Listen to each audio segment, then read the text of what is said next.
Welcome to the MMA Happy Hour. I am Kyle Anthony, your host. We're here. We have interviews, MMA banter, and betting advice. This week, UFC 290, a stacked card. Excited to break it down. We're going to be breaking down 3 fights here like we always do. And, we have some high-level cards. We have some low-level cards. This is definitely a high-level card, but people always complain about the level of cards and all this other stuff.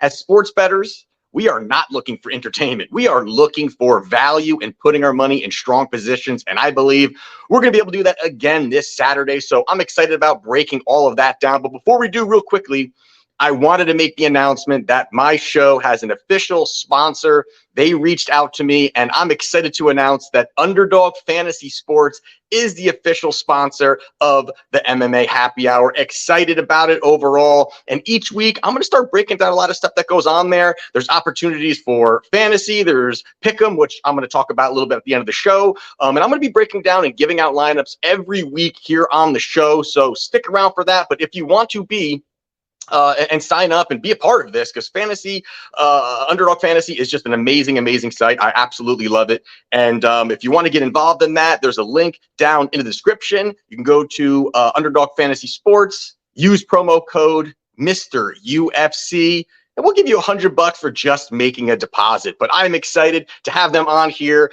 That's it. I'm excited, man. I'm excited. But what I'm more excited about is Alexander Volkanovski and Yair Rodriguez. We're going to break this fight down here for you. So in this spot here, listen, we have a wide line. We have a very wide line here. You've got Alexander Volkanovski. We're looking at now minus 400. Rodriguez on the comeback plus 290. Now, we all know why Alexander Volkanovski is pound for pound, one of the best in the world. Pound for pound, absolutely one of the best in the world. You've got Yair on the other side. This guy is absolutely impressive. The kicking game, the arsenal, what he can do. Really love what he can do overall. Did bet him pretty big against Josh Emmett in their last fight. He went out there, got the job done. But this is a different beast here when we're talking about Alexander Volkanovski. And the first thing here, going back to both of their other fights, really was I just was absolutely impressed how well Volkanovski did going up against Islam Makhachev. Now, I know that a lot of people talk about, hey, he should have won. He had the opportunity to win. Should he have won? All these things. And I do understand that part. I do understand that part.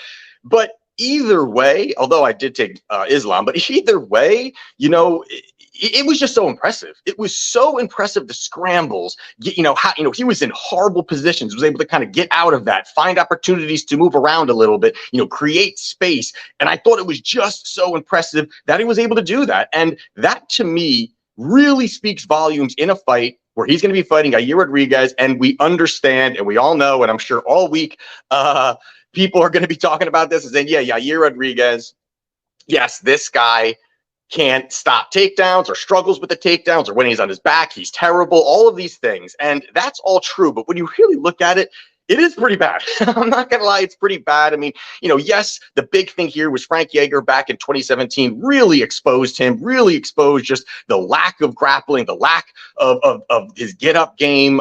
He's not that strong in the clinch. That's where guys like Edgar really took advantage of him, got him down, and was able to maul him and really beat the shit out of him for 2 rounds. And then even if you kind of look back also, in the second bout with Jeremy Stephens had some success there too. Once Yair was landing some big shots, Stephens got him down. Stephens mauled him a little bit. And that, to me, it does speak volumes about a path to victory for Volkanovski. And then you even go to Max Holloway. I mean, Max Holloway does not take anybody down. And he was taking down Yair Rodriguez a couple times, controlled him a couple times, was working from top position. And that is very, very worrisome if you're looking to back Yair Rodriguez in this spot against a guy like Volkanovski, who's going to have that strength advantage, who's going to have that muscling advantage, who I think is going to be very strong in the clinch. And that's going to be very difficult for Yair to kind of find opportunity to really have success. I think that, yes, the cutting of the distance is going to help. I think that's definitely going to help when you're looking at, Yair just having that footwork, having that amazing kicking arsenal, creating space, working, distance management. Some of these things he really needs to set up very well. And some of these other fights, maybe in the apex cage, and maybe that kind of, set him up for a little bit more failure when you're trying to cut that distance. Obviously, apex cage kind of is a landscape for that. It does help some of these fighters cut distance, get closer, induces more action. We're going to have here, it's going to be the bigger cage. So I think that does help Yair in a position to kind of work at range. Although on the feet, it's close. It's definitely close on the feet. I know a lot of people kind of, hey, Yair in that kicking game, or Volkanovski, and what can he really do? But Volkanovski, that pace to me is going to be the difference maker. The way he can push forward, the output that he can have out there, I think really brings a lot of problems to Yair. Yes, he's dynamic, Rodriguez. Yes, he's got that kicking arsenal. Yes, there's a lot of great things that he can do. But I do believe that even just the fact of Volkanovski pushing forward is going to help smother that kicking game. And I've talked about it on here a lot, and that's really something that a lot of fighters do, is really try to smother the kicker. And the reason being is you can't really, fire kicks off when you're on your back foot, when you're getting pushed back. You just cannot do it. You can, and it's very, very limited power, or you're just, it's just not enough behind it. And that's where Volkanovski, who's tough, durable, who is going to put himself in the fire and going to push forward, that could really hurt Yair just in the matter of him just trying to get some shots off and Volkanovski pushing forward. The other part is the leg kicks. I really believe the leg kicks are going to be very important here for Volkanovski. The skinny legs of Yair are going to be there to be chopped on, hit, and I think that where it opens up for Volkanovski as well too. And the other odd part here is that, Yair's got that 6-inch height advantage, 5-6 inch height advantage. But on the other side, you've got you've got Volkanovski. They're going to have the same reach, and that dynamic has always really struggled for other opponents because you've got a guy who's so much smaller than you, but somehow he's still clipping you from the outside, and you're like, how is this possible? It's almost like an optical illusion because this guy looks so small, but his reach is there, and I think that to me, it's going to be very difficult for him. And I think most of the advantages go over to Volkanovski, and again, I'm going over all this, but obviously that's why this line is marked at -400 because he just has so many weapons here. But we're looking at kind of whittling this down. And that's what I like to do in a lot of these is we're looking for value. We're looking for absolute value here. So if you look at Volkanovski, he's not a finisher. As much as we think he is, he's done some damage, he's hurt some people, he's, finished the zombie, but over his last 7 fights, 6 of them went to a decision. And it was that one fight with Zombie that he got that 4th round knockout. So this is a spot where I think that the kicking arsenal of Yair could slow some of the damage that he could take down from range, from outside, working at range, keeping his footwork. And I think that lengthens this fight. Now, there could be some takedowns, and we just talked about that. But I think a lot of this, even if Volk gets a takedown, I think he kind of could ride out that round. I don't know if he's going to get that finish, but I think he kind of rides out the round. And that kind of gives this fight some length, keeps it going. So I do like... I'm going to stick with Volkanovski, of course, but I am going Alexander Volkanovski via decision. It's +110. I like that number. I think it's very good here, a likely path, and it continually is his path to victory. So I'll take that +110, Alexander Volkanovski to get the job done. All righty. Next one we're going to talk about here, Jimmy Crute versus Alonzo Menifield. Now you've got -110. Menifield is -106. Now this is an interesting fight when you're looking at this. Line has stayed close, between these two guys, and you're definitely here another spot in MMA Twitter. You're really hearing one side or the other side very, very passionately breaking this one down. But you got Crute, tough guy, durable, gonna push forward, has that wrestling, has that ability to kind of grind on you. That's what he's gonna look to do. And you've got Menifield on the other side, knockout power, big, strong guy, gonna look to get that finish, and he's gonna look to do it early. Now, this was also a rematch back in February, which I guess this is a rematch that nobody wanted, but I guess, it could bring some fireworks to the cage on Saturday night. But this is a spot here when you break the other fight down, there is a lot of takeaways that I think you bring into this fight on Saturday. And when you're looking at it, that first round, Crute sold out for the takedowns, and rightfully so, because he does not want to stand and bang with Menifield while Menifield's throwing these big hammers. He does not want to do that. Crute is a brawler. He can stand and brawl, but that's got him in trouble a couple times. So I think he's going to keep doing that in this fight on Saturday, but you saw what he was doing in that first fight. Really sold out for it, but also the fact that Menifield, he's no slouch to be taken down. He's a strong guy early. He was able to get up pretty damn quickly, and then he was able to sprawl. Sprawl. And the big issue for Crute in that first fight was the fact that he was starting to look to get a takedown, went for this like a front choke, I guess it was, and pulled back, looked to kind of sink it in. Menifield gets out of it. Menifield lands a bomb, hurts him. And after that, that really changed the trajectory of this fight. Crute never really got his sea legs. You know, he was kind of wobbling around a lot after that. And I thought that really, really changed where this fight was going to go, how it was going to go. And you really saw that Crute, you know, he was gassed in that second round. And that's where Menifield started to land some shots. It almost looked, you know, Menifield dropped him multiple times, even at the end of that first round. When Menifield rocked him, you know, if there was 10 more seconds, Alonzo probably puts him away. So there was some mistakes that were made there that I think he could adjust in this fight, because Menifield has the opportunity to land the big shots. He's a strong guy, all those big things that he can do, you know, and then even going into that third round. But the third round was the key to me, where it starts to push me one way, because there was opportunity for, you know, for Crute to just get a takedown and control, And I think if he had that plan and didn't look for the finish right away, or didn't look to do that, I think he does that to Menifield early, works him, tires him out, tires him in that second round, keeps working the takedowns. And I think that starts to really allow Crute to be freely moving around, to just be able to do what he needs to do to get opportunity to get the control time. And the other part here is you want to slow down Menifield in general with just what he does with his gas tank, because early is going to be scary. Early is going to be throwing these big shots, and you just need to slow him down,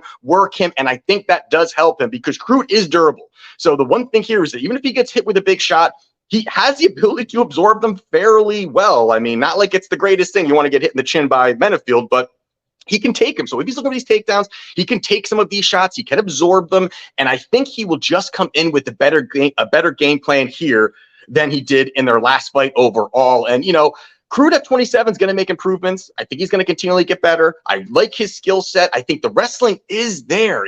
I just think if he can step up a little bit, he can really go out there and just kind of just smother up Menifield for most of the fight. And that feels like where it's going to go. Now, Crute, their first time, it was minus 180 going off that. Here, we're getting a better price, minus 120, and I got to take it. I have to take this Jimmy Crute spot here. We're getting a discount on a guy that I think made some mistakes, did some stupid things in that first round, you know, allowed himself to get rocked out in that second round. I think he just fights a little bit more smart here, has that ability to kind of push that pace and absolutely drown Menifield in the end of that second. In that third round, really that first round is going to be scary. The big shots are going to be coming, but it's going to be scary. But for me here in this spot, I like Jimmy Crute, man. I think minus 120 is a good number, a good spot, worth it. I don't think we need to go, method of victory in this spot. So I like the value here in Jimmy Crute, minus 120. That's going to be my play. And the last one I'll quickly go over before we talk about Underdog Fantasy Sports Pick'em, my lineup for this week. We are going to talk, how do I get this up here? We're going to talk Jalen Turner, minus 245 against Dan Hooker, plus 186. Now, going to get this one out quickly here. Looking at this fight here, you got Jalen. You know, Jalen is long, lanky. He's explosive. He's got, a good game, a good skill set overall. He's got that submission ability. He can go out there and really do it all. And I like his growth. He had some losses, but he really is on fire and looks the best he's looked in his career, and you just know he's got the tools and the frame to just have a lot of success in this division. On the other side, Dan Hooker, fan favorite, likes to brawl, will bring the noise to his opponent, and he's faced a lot of top-level guys, so he always has that in the back where if anyone's taking that shot on Dan Hooker, guys got experience, and I don't mind that play when you're looking at it. But if you really kind of dive into it a little bit, it's almost like, maybe this is a bad analogy, but it's almost like a changing of the guard. Now, Dan Hooker is 33. It's not like he's this old guy, but it's just the damage. And I can't get past the damage that Dan Hooker took. I mean, the guy has absolute wars. I mean, if you look at it, it was, the wars with, Dustin Poirier, Paul Felder. He was, knocked out by an absolute beating that he took by Edson Barboza, knocked out by Michael Chandler, Arnold Allen, another one. I mean, this guy has absolutely taken damage. He is the epitome of MMA mileage, and he's young, but he has just taken so much.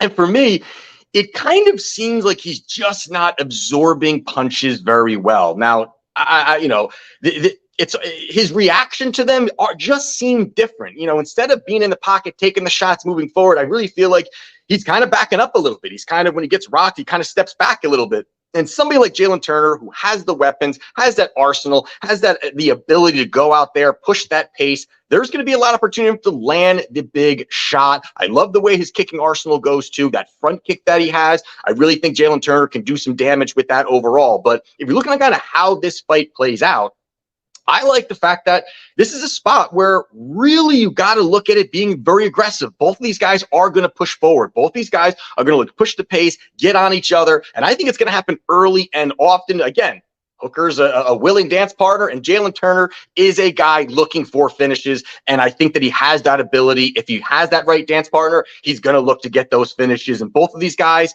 are going to tangle, are going to push forward. And that, to me, starts to allow somebody like Jalen Turner to land a big shot. Now, I don't think there's going to be many takedowns. I don't think that Hooker's going to get a takedown and work him from top. If he does, it's just a change of pace. I don't think he's game planning to dive at legs for 3 rounds. So I think it's a spot where Dan Hooker is going to do what Dan Hooker does. He's going to stand, he's going to strike, and that allows, again, Jalen Turner to throw big shots, land big shots. So for me in this spot here, I like Jalen Turner. This is a spot where both of them are going to be very similar frames, but the ranginess, the power, the explosiveness, and the lack of MMA mileage on Jalen Turner's part, I like Jalen Turner here, but I like Turner via knockout plus 230. I like that number here. That's a juicy one for Jalen Turner, getting off the minus 245. So for me here in this spot, I'm taking Jalen Turner via knockout plus 230.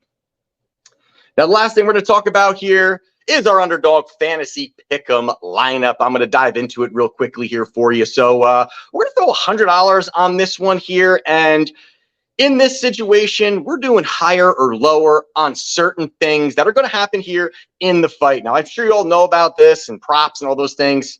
This is going to be very similar as well, too. And again, Underdog Fantasy Sports has a ton of other sports, live drafts, all of these great things. And again, we're going to go more and more over these as the weeks progress. But for me, my first one here, you got Alexander Volkanovski. I'm taking lower than 3 takedowns. And the reason being is because I don't think he's going to get that many. Is that good enough answer? But I don't think he's going to get that many, because I think if he gets a takedown, I think he rides out that round. And I don't think there's going to be like this, like he takes him down and Yair gets back up and then he's looking to dive at legs again and take him down. I don't really see that. So you're going to need 4 takedowns in this spot against Yair. I think if that happens, if it happens by over that, I mean, that may be a finish, I think, if he keeps doing that. But I really think, again, if I play this out the way I just broke down the fight, I do see this fight going the distance. I think that's going to be a fight that can go the distance, but I think it's going to be less and less where Yair can work at range, land some big shots, defend, and I like lower than 3 takedowns in that spot. The other I'm taking, Brendan Moreno, lower than 1.5 takedowns. Now, reason here is the fact that, I don't think he wants to be in the ground with Pantoja. Pantoja is lethal on the ground. The guy is absolutely dangerous. I don't think he's going to be looking to shoot for takedowns. I think if anything, Moreno's going to be kind of working at range, doing what he does. I think he's going to be very, very leery of just doing what he does, as in coming forward, big shots, big heavy shots. That, to me, I think is not going to work out well. That may allow Pantoja to get takedowns, and I don't think that's where Moreno wants to be in this spot here. So I'm going to be going lower than 1.5 takedowns from Moreno. And my last one's going to be Jimmy Crute, higher than 2.5 takedowns. And now the reason being on this one is mostly because Menifield can get up. He has the ability, as we just talked about, he has the ability early to get up. And I think that first round, I think the first 2 rounds, this may cover in the first 2 rounds. I think that he may go over this or go higher than this over the first 2 rounds, because again, Menifield early is going to get up, and it's going to provide the landscape for multiple opportunities where Volkanovski, I think if he gets him down, I think he just keeps him down, beats him up a little bit, and then we go to the next round. So I think there's less opportunity for Yair to get up, and I think here there's more Menifield opportunity to get up. So I do like higher than 2.5 takedowns for Jimmy Crute. So there you have it for our UFC 290 show. And again, if you want to become a client on Wagertalk, link down in the description. I have a best bet play up right now. Also, if you want to get involved in Underdog Fantasy Sports, link also down in the description. Once you get there, you could use Mr. UFC, get 100% return, deposit return on your deposit up to $100, if I said that correctly. But you know what I mean. So there you have it. We'll see how we do here. Let's dominate. Let's go out there. Let's continue to do what we do out here in this summer. We've been doing well. We've been doing well. Last week, but we've been doing well overall. So the ups and the downs of the world of sports betting. So, hey, that's the show. We will see you next time, and let's cash.